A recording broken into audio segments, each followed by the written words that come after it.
You're listening to the Cricket Podcast.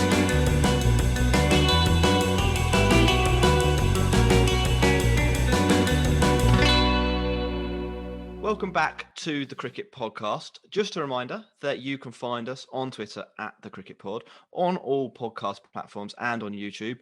Ross, what should people do when they head over to one of those platforms? Like and subscribe, tell your friends, tell your mum, to get everyone to listen. That's the nice thing to do, really. And drop us a comment, leave us a review, do all that sort of stuff, and head over to Patreon, which is in the show notes, and give us all your money. Max, we're going to have a little chat here about what's been happening in English domestic cricket. So can you, not all of our listeners will have been following it that closely, so in a quick summary, can you bring us up to speed with the kind of English season so far? Sure. Yeah. This season we've got three groups rather than the two divisions, so sort of regionally based, and it's all been actually quite generally quite good for the batsmen so far. There's been some pretty mammoth scores going around, despite the fact that everything started in the middle of April. So that's surprising to see, perhaps, but also maybe next year we can start in March and see how that goes. There obviously have been a few droppings as well.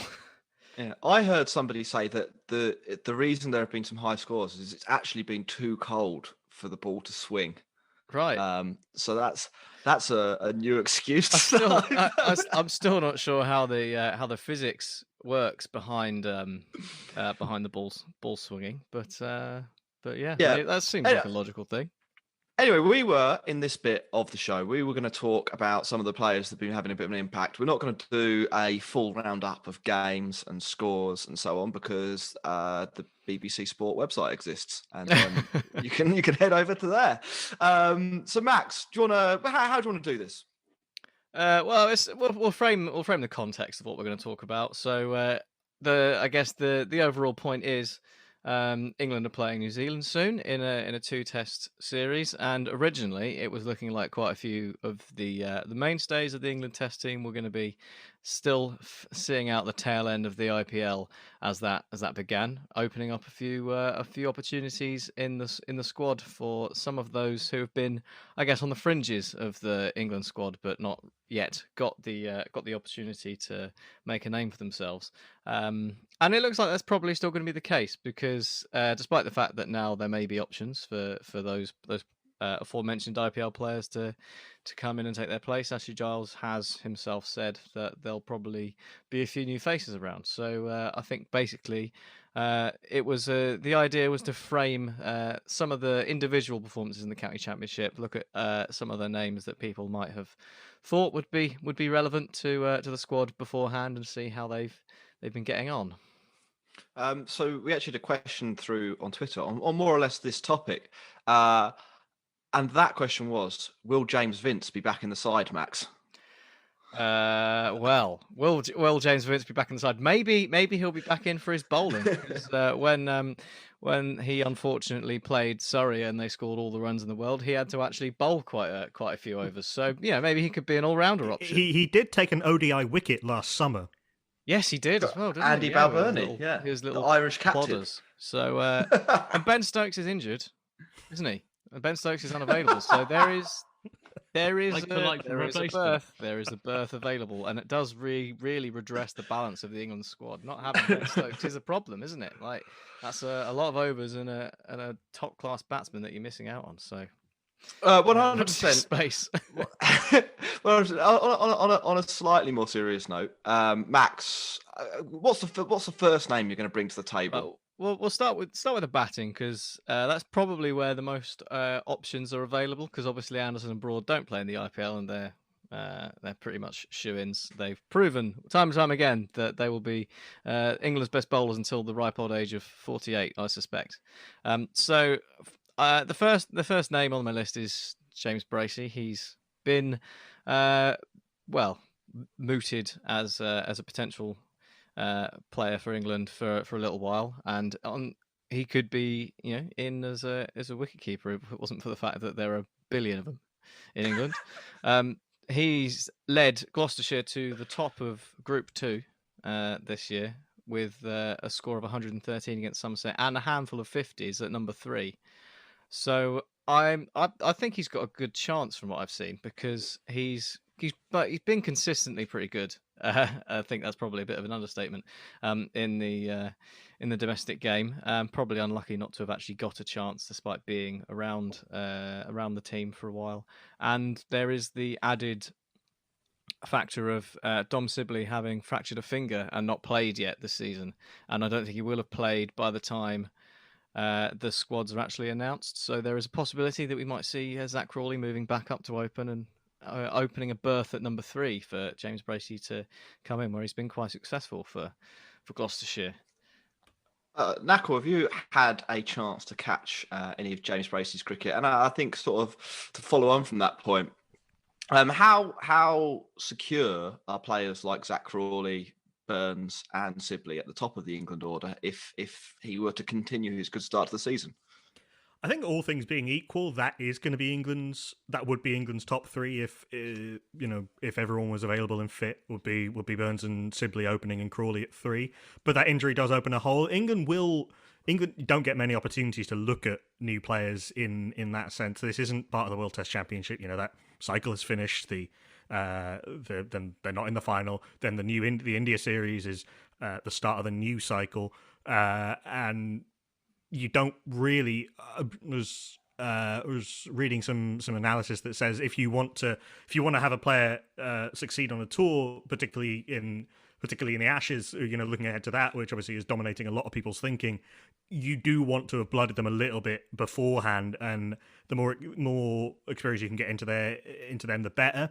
So this seems like an obvious opportunity, rather than risking Dom Sibley, given that he might at the outset, he might be able to play this weekend. Probably not. They aren't sure whether he can field. It's very possible he won't be get a game before the squad is announced a week today. It would make sense to then move Crawley back up the top of the order. Crawley looked very impressive at the weekend for Kent. I watched the Gloucestershire Middlesex game, which was on Sky, and James Bracey against a good Middlesex attack on an admittedly flat pitch, but he's very, very organised. I also saw him in the when England played the intra-squad games last summer in the summer of 2020. And yeah, he's a very organised player. He has a good range of stroke. He looks very unhurried at the crease, even against quite quick bowling, and has done well all over the last couple of years, leading this Gloucestershire team, and has earned his chance. And he's impressed everyone in the England setup as well. The fact that he can keep is is a bonus. I don't think that necessarily will be needed. Suspect that it'll either be Joss Butler, or if he's given a rest post the IPL, then it'll be Ben Foakes, which makes a lot of sense. So it seems more likely that James Bracey will be batting 3. I would think that is a very good chance of happening, and I think he has earned the chance to succeed or otherwise at an international level. I mean, the other top order player who has been making waves is Adam Lyth had a very good season. Obviously, someone who has had the experience in the past, and Haseeb Hameed has started scoring some runs again, 200s and 250s in the tournament thus far. Probably needs a couple this year and next year, and a little bit more to just a couple of years of really churning out the runs as he did to get into the England team the first time round. But he's still so young, so there is a chance of Haseeb Hameed having a very good England career. But I don't think there's a need to pick him yet. But I like what I've seen of James Bracey. Max, I can see from the way you were nodding that at the mention of Haseeb Hameed that he's probably on your list. He's on every list, potential isn't he? targets. Whenever you're looking at people who might come into the England side, Haseeb Hameed is always there because of his early success and how good he looked at the very start before he fell off a cliff, basically, in terms of his form. So always nice to keep an eye on him and see that he's doing well again, I think. Another opener very quickly that some people may have talked about before the county championship this year was Tom Lammonby at the top of the order, who could have been another option to come in and open with, England's top pair doing okay, but not, they haven't set anything alike lately. And I'm thinking probably more towards Rory Burns and Dom Sibley, because Dom Sibley did score a couple of very good hundreds. But Tom Lammonby's scores this county championship have been 5 duck, 8 70 13 9 duck, 0 not out. So he's Not out though. That's not out. Red yeah. Inca. He's probably off the list there. Tom Lammonby is 20 years old and he's just starting his second professional season. Yeah. I like what context to it. That's fine. I like what little I've seen of Tom Lammonby, and he's clearly one to watch for the future. But just give it a few years, guys. Yeah. Very, very. Ed Smith's now gone, lads. That's the thing. There's no more random people being. Oh, you've hit a century. Come on into the England team. Yeah. Well, another youngster, not quite as young. Well, I'm going to mention Ollie Pope because I'm a Surrey fan and I want to mention Ollie Pope. He was dropped at the end after Ashwin tied him in knots. So I was just, it's probably worth keeping an eye on how he's been doing. He scored 245 in one game and 131 in another one. So they both at the Oval by any chance? I don't think so. Maybe. Yes. He averages 100 at the Oval. No, yes. Well, again, for captain context here, the Hampshire attack he was up against had Kyle Abbott and Mohammed Abbas in it. Yeah. Well, that's not too bad. And they were top of the. They'd probably get me top out of the table at the time as well. So probably get you. Yeah. Just a bit. And it was not long after Mohammed Abbas had taken sort of 6 wickets in about 4 overs, wasn't it? So. Now that's a man who's suited to English conditions. We can say that. So the next one on my list, the penultimate man, is Matt Parkinson, and we now know what he looks like, because he would be the ECB's meme pick, because we all know that a leg spinner is only as good as his last Twitter gif, and Parkinson's actually benefited from quite a few of those this year. He's bowled the latest ball of the century apparently, and I think. Maybe bowled himself into the hat. His highlight is probably taking 7 wickets in a victory over Kent in the second innings.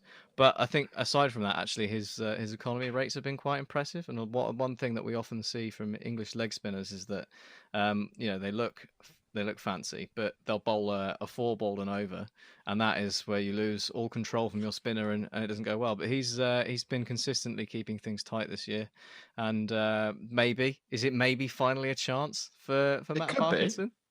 Well, he's taken 19 wickets this year, so that's in April that's pretty good for a spinner. Yeah, and a couple of the balls he has bowled would have got anybody in the world out as well. They're spin, drift, and bounce, the whole package. It's not often. So you see top order batters occasionally leave a ball that hits the stumps. They misjudge it. It seams, it swings. It's not often that you see a top order batter leave a delivery from a spinner and get bowled. And that's what he did to Delray Rawlins. And I think that's an indication that he, is pretty talented. Yeah, and this is for Lancashire in April and May. Yeah, albeit Old Trafford is quite a good wicket for spinners, but even so, he turns the ball more than any other English wrist spinner in the Cricketers database that goes back to 2006. He has his and as you say, he has 2.5 runs and over this season economy rate. His overall first class stats are very good. 81 wickets in 24 games, average of 24, economy rate of 3. The issue with Matt Parkinson, as he's come out in, is that he bowls a little bit too slow through the air. Is the worry that he might bowl a little bit too slow through the air for international cricket. I'm not sure, given that Jack Leach did so well this winter. I'm not sure if there is a hole for Matt Parkinson, and I don't know whether him going into another bubble and not playing for Lancashire is the best use of him this summer. I mean, given that he spent all winter in a bubble and didn't play, so I think that'll be taken into account. But he's certainly, again, someone who England will have an eye on, and we could well see Matt Parkinson playing some of the white ball stuff later this year. Sri Lanka and Pakistan touring again this year before the India series. So But what Matt Parkinson is doing at the moment is hugely encouraging, and boy, are leg spinners fun to watch. Absolutely. It's about time, isn't it, as well? Like Matt Parkinson, you said he's been dragged around the world and made to sit in a bubble for the whole of the winter, and there were plenty of opportunities for him to get given a go, and they weren't taken, and it's frustrating to watch. But yeah, eventually, I'm sure he'll get his chance. Max, we've got 2 more minutes left on the clock, Right. so do you want to rattle through the last man to watch out for? We can Gary indeed. Balance. Wrap up. Gary Is it Balance. Gary Yeah, Balance? no, we're onto the bowlers now, Ross, and I haven't seen any evidence of Gary Balance being anything other than a declaration bowler. No, so the last bowler is Sussex's Ollie Robinson, not to be He's on every confused- list as well. not to be confused with Kent's Ollie Robinson, who annoyingly also spells his name Ollie, so you can't even differentiate that way. He has had a fair. I mean, yeah, he's been on every list for a while, and he's done pretty well. Most notably, taking 9 for 78 against Glamorgan in the second innings of that game. Very frustrating that the 10th was denied, but you're not going to complain, are you? And he also followed that up with a 5 in Sussex's latest game against Northants, despite them being end of a pretty bad innings defeat. He's been in the reserve squad. He's been around the team for a while, but I think it could be. I think we might actually see him for once, because we've got absentees in Archer and Stokes, so there's pace bowling to be had there. Ollie Stone is probably ahead of him in terms of players coming in, but he does have his injury problems. He's currently got a toe infection. Apparently, should be better for the New Zealand series, but there's always a chance that Yes, he apparently they might have to chance. remove part of the nail with Ollie Stone. It's a shame. Nice. I watched a bit of Ollie Stone this weekend for Warwickshire. Ollie Stone impresses me every time I see him bowl. He was really giving Worcestershire the hurry up. He's a properly good bowler. I think that you're never going to get a better chance to pick Ollie Robinson than for these tests against New Zealand. Chris Wokes will probably be given an extended rest after coming back from the IPL as well. So there's Archer, Wokes, and Stone out. So Possibly I don't the same know. with Sam Curran as well. Yes, exactly. I don't know if they'd go in with an attack of Anderson, Broad, and Ollie Robinson. That feels very early season, but they're all very, very good and very accurate bowlers. And Ollie Robinson, again, his underlying numbers are outrageous, as are his actual numbers over the last few years. He's taking his wickets at Anderson levels in terms of his overall his kind of baseline figures. He can bat a little bit as well. Yeah. And he gets more movement, he gets swing, he gets seam, he gets a little bit of bounce, and he's not as slow as people think either. Ben Jones wrote a very good piece for CricViz about Ollie Robinson, and his average pace is sort of equidistant between James Anderson and Chris Wokes. He's not a trundler in that sense. Although, again, if you can be that accurate and move the ball as much as he does, Trundler's you actually... quite well, I think. Darren Stevens is renewed this year. Yeah, I was going to say, but in a test match sense, I was going to say Mohamed Abbas or Vernon Philander, but he's taller and quicker than either of those guys. I think Ollie Robinson would be a fantastic addition to this England Test team, and possibly Craig Overton. I think has certainly done himself no harm in terms of his numbers with bat and ball, and has that extra thing of being sort of very physically intimidating because of his size. Yeah, Right, fellas, he can carry all the team kit. That's what he can do.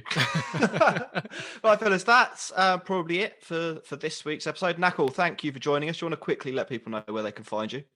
Yes, I'm at Nakul Pande, Nakulm Pande on Twitter. Excellent. Ross, Max, thank you for being on the Cricket Podcast, which you are on every show. Thank you for starting it with us. Oh, Jack, I like your Jack. Do you want to tell people where you got your yes, T-shirt from? I've swapped the Mumbai Indians for the Cleveland Indians. Thanks to a guy called Rory from the US who noticed I wear baseball T-shirts. So thank you very much, Rory. You can find us at the Cricket Pod on Twitter, Instagram. You can email us if you want, thecricketpod@gmail.com. And you can go to the show notes and find our Patreon page if you want to support the show. Like and subscribe, leave us a comment. We'll be back, I think, later this week. So see you then. Ross has got 20 Indian prospects in a list that he wants to share, but we couldn't quite fit it into today. So I don't know who they are. we'll be back later. Bye-bye. Cheers, Nakul. Cheers, everyone. Cheers, guys. Take care.